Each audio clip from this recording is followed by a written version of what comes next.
Merdeka. Assalamualaikum warahmatullahi wabarakatuh. Kembali kita pada kisah sejarah perjuangan bangsa. Inilah kisah seorang preman Senen yang berhasil menjabat sebagai Menteri Keamanan Nasional, bernama Imam Sape'i atau biasa dipanggil Bang Pi. Lelaki itu dipanggil Bang Pi.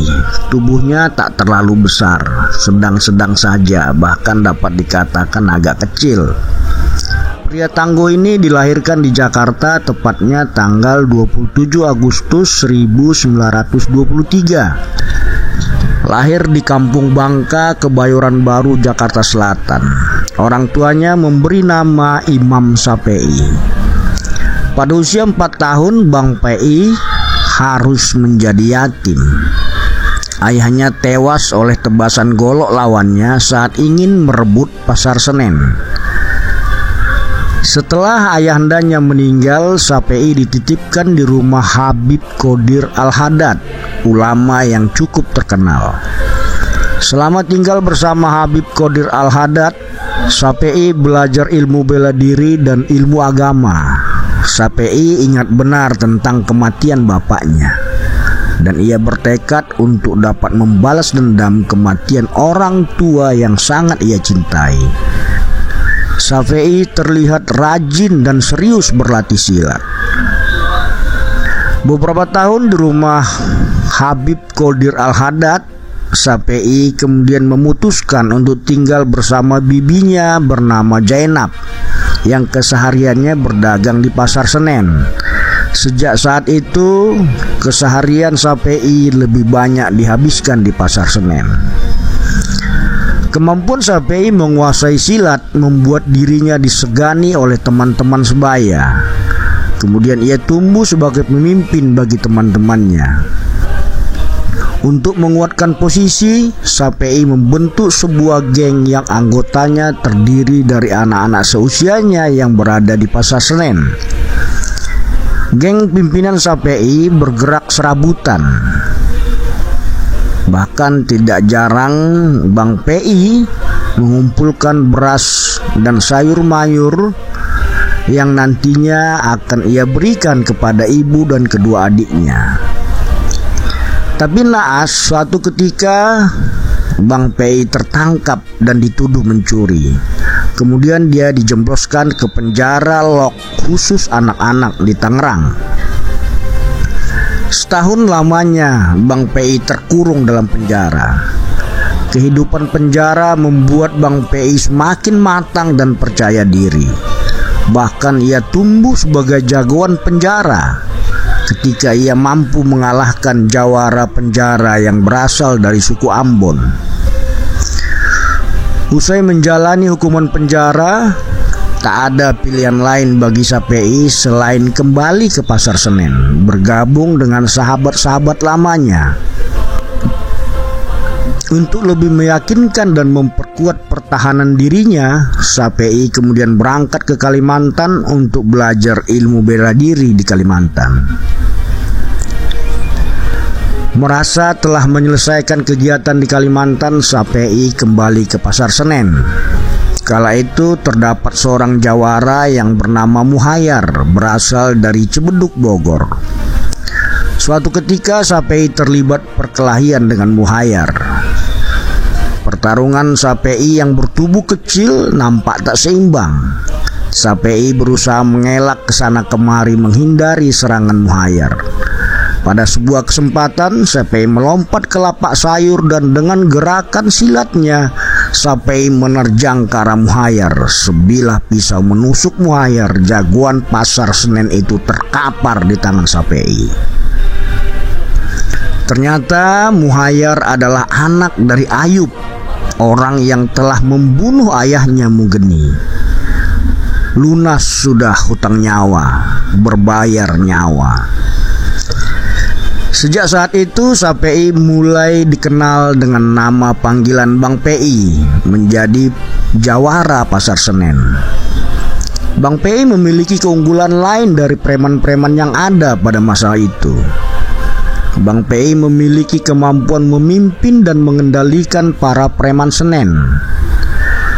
Ketika itu Indonesia masih dikuasai Belanda.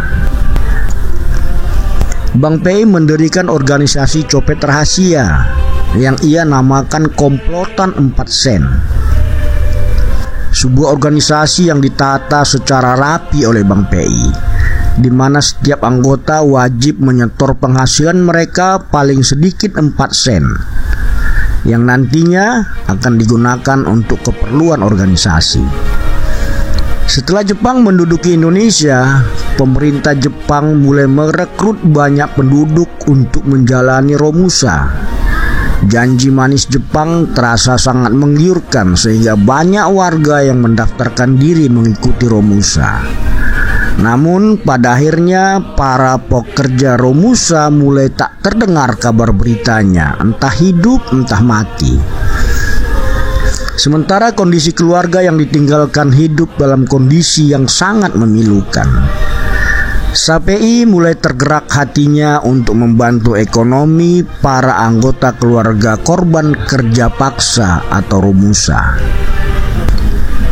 SAPI bukan sekedar jagoan yang hanya mementingkan diri dan kelompoknya sendiri, tetapi ia sangat peduli dengan orang-orang di sekitarnya.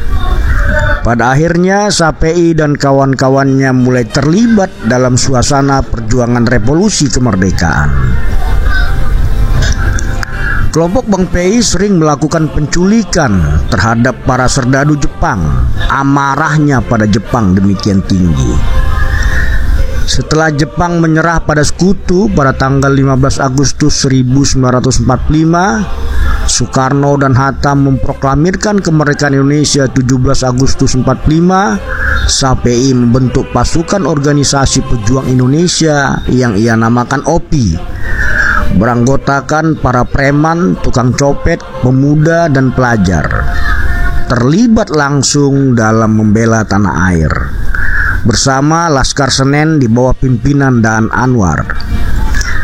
Pasukan OPI pimpinan SAPI dan Laskar Senen merupakan bagian penting dari Laskar Rakyat di Jakarta. Tergabung dalam Barisan Rakyat atau disebut BARA di bawah pimpinan Haji Darip yang juga dikenal dengan nama Muhammad Arif, seorang tokoh ulama dan jawara yang berasal dari Klender. Bang PI dan laskarnya sempat memenangkan pertempuran melawan Niska di Senen dan di Galur. Dalam aksinya melawan Belanda, Bang PI sempat pula tertangkap, tapi ia berhasil melarikan diri dari mobil tahanan. Semasa di Jakarta, Bang PI bermarkas di Kampung Rawa, Gang Sintiong, Hutan Panjang, dan bergabung dengan Laskar Rakyat Jakarta. Karena pada saat itu akan berlangsung dialog antara pihak Belanda dan Indonesia, Sultan Syahrir meminta kepada pejuang untuk mengosongkan Jakarta. Bang PI beserta pasukannya pindah ke Kerawang. Sesampai di Kerawang, SAPI kembali melakukan operasi dan mampu menumpas perlawanan yang dipimpin oleh Gelung. Tujuan utama serangan Belanda. Dari serangkaian perjuangan yang dilakukan Bang PI, kemudian ia bergabung dengan TNI pada tahun 1946. Ia diberi pangkat kapten. Pasukan di bawah Bang PI dimasukkan ke dalam unsur organisasi TNI di bawah Kesatuan Resimen 5 Brigade 3 Kiai Santang, Divisi 1 Batalion Siliwangi. Pasukan Kiai Santang berhasil menumpas pemberontakan PKI di Madiun pada tahun 1948. Usai agresi Belanda yang kedua, SAPI diangkat menjadi perwira dengan pangkat kapten yang diperbantukan di Komando Militer Kota Besar Jakarta Raya pada tahun 1950. Dan pada tahun 1950-an pula Bang PI mendirikan organisasi Kobra yang beroperasi di Salemba dan Senen, bertugas untuk mencegah para bandit untuk berbuat onar di toko-toko, perjudian dan kasino yang terletak di wilayah Senen. Para pebisnis judi bila ingin aman harus membayar uang keamanan kepada Kobra. Kondisi Jakarta, khususnya kawasan judi Senen, berlangsung aman berkat upaya Bank PI. Berkat jasa-jasa dari Bank PI, kemudian ia dijuluki dengan nama Robin Hood Pasar Senen. Bank PI cukup sukses memimpin jagoan Tanah Abang, Pasar Rebo, Jembatan 5, Jatinegara sampai Kebayoran Lama yang terhimpun dalam kesatuan yang multi etnis terdiri dari beragam suku dari Jakarta, Batak, Ambon, Makassar, Banten, dan suku-suku lainnya. Pada tanggal 17 Oktober 1952, SAPI terlibat peristiwa demonstrasi untuk menuntut pembubaran parlemen dan menuntut segera dilaksanakannya pemilihan umum. Karir Bank PI menanjak cukup baik, sempat masuk dan lulus sekolah staf Komando Angkatan Darat dengan pangkat Letnan Kolonel pada tahun 1958. Dan pada tanggal 24 Februari 1966, Bung Karno menempatkannya dalam Kabinet 100 Menteri atau dikenal juga dengan Kabinet Dwi Kora II. Bank PI ditempatkan sebagai Menteri Keamanan Nasional. Pada masa itu, para musuh Soekarno menjuluki Bank PI sebagai Menteri Copet, ahli teror, dan Ketua Bajingan Jakarta. Kabinet tersebut juga mendapat julukan Kabinet Kriminal. Jabatan yang dipegang oleh Bank PI tidaklah terlalu lama. Pada tanggal 28 Maret 1966, ia justru ditangkap oleh Soeharto dan dipenjarakan karena dituduh terlibat gerakan komunis. Pada tahun 1970-an, Bank PI dilepaskan dari penjara. Ia menghabiskan waktunya di rumah di Kebayoran Baru, Jakarta Selatan. Pada tanggal 9 September 1942, Letnan Kolonel Syafi'i menghembuskan napas terakhirnya dan ia dimakamkan di Taman Makam Pahlawan Kalibata. Demikianlah kisah hidup Bank PI yang masa kecilnya dihabiskan di Pasar Senen, dan ia mampu menata tahap demi tahap sehingga dapat menjabat sebagai seorang Menteri Keamanan Nasional dengan pangkat Letnan Kolonel. Terima kasih. Assalamualaikum warahmatullahi wabarakatuh.